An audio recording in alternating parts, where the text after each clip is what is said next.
Hello everyone, this is Riezing, and we're here for another book review. Today we are going over this book here, whichever way, I'm just gonna, Okay, so it's Imperator Wrath the Omnissiah by Gav Thorpe. And this book was a very interesting book because it goes over the Titan Legions, kind of like the book Warlord, which we did recently. Except for that one was a Warlord Titan, hence the name. This is a Imperator Titan, hence the name Imperator. And what an Imperator Titan is as a quick overview, is that it is very much like the biggest class of Titan that there is. It is gigantic, very powerful.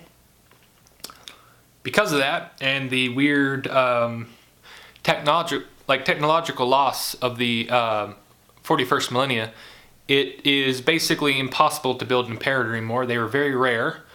Kind of also constitutes the fact that they're extremely powerful. Excuse me. They are very cool. And this book basically, as I can read it, it basically there is this Imperator Titan and its battle group lands onto a planet to defeat some Chaos worshippers, and it doesn't go well because they encounter Chaos Titan legions. But that isn't exactly everything you have to worry about. There is a lot of other intrigue and problems that attest to this. And if I can remember correctly,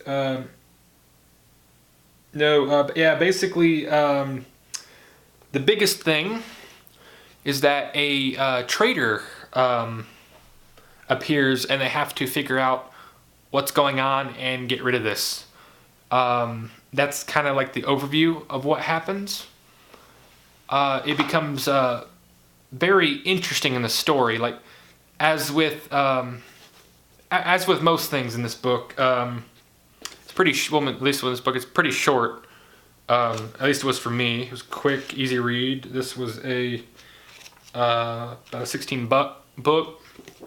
I would say that it was very. It was a good read. It was. I'd say about $11 worth. It was a good second hand unless you're interested in the Titan Legions and the Mechanicus, that kind of thing. But it was a good book nonetheless. And as for spoilers, I would say the spoilers would be spoilers. They would be basically, it follows two characters, basically kind of like a mechanic of the Titan, who kind of gets embroiled in a finding and saving the life of an Inquisitor on the planet. Not on the planet, sorry, the Titan. And this leads to basically them kind of being a key component in keeping the Titan from being taken over by Chaos. Because there's a lot of chaotic influences trying to take over the Titan. There's that. Then you also got the second character of the book, like the second one you follow, and that is a Mechanicus Magos, who is like in the upper echelon, because like the mechanic was kind of like in the lower rungs, kind of like a very low tier mechanic, not somebody you would go to specifically to be like, hey, here is a leader of the Titans work crews. The Magos is very much, let me see, does he give an exact title in here on the cover here? Is it called Magos Exasus? No, that might just be his name. No, I don't know. That's probably not his title, but he's a Magos who is like up in upper rungs, like in the cockpit. He basically runs the security for the Titan, and he's the other character you follow as you're trying to do that. Because as you'll read in this book, they get taken over, and there's a lot of battling in the Titan. Well, first off, because the Titan gets shut down because of some weird chaos contrivances. There's that, so it's basically not moving.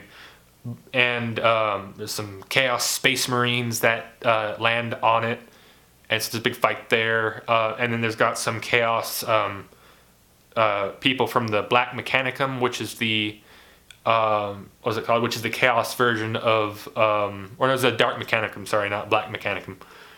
They're the Chaos version of the Adeptus Mechanicus, and they also end up getting like a lot of troops in control of the Titan.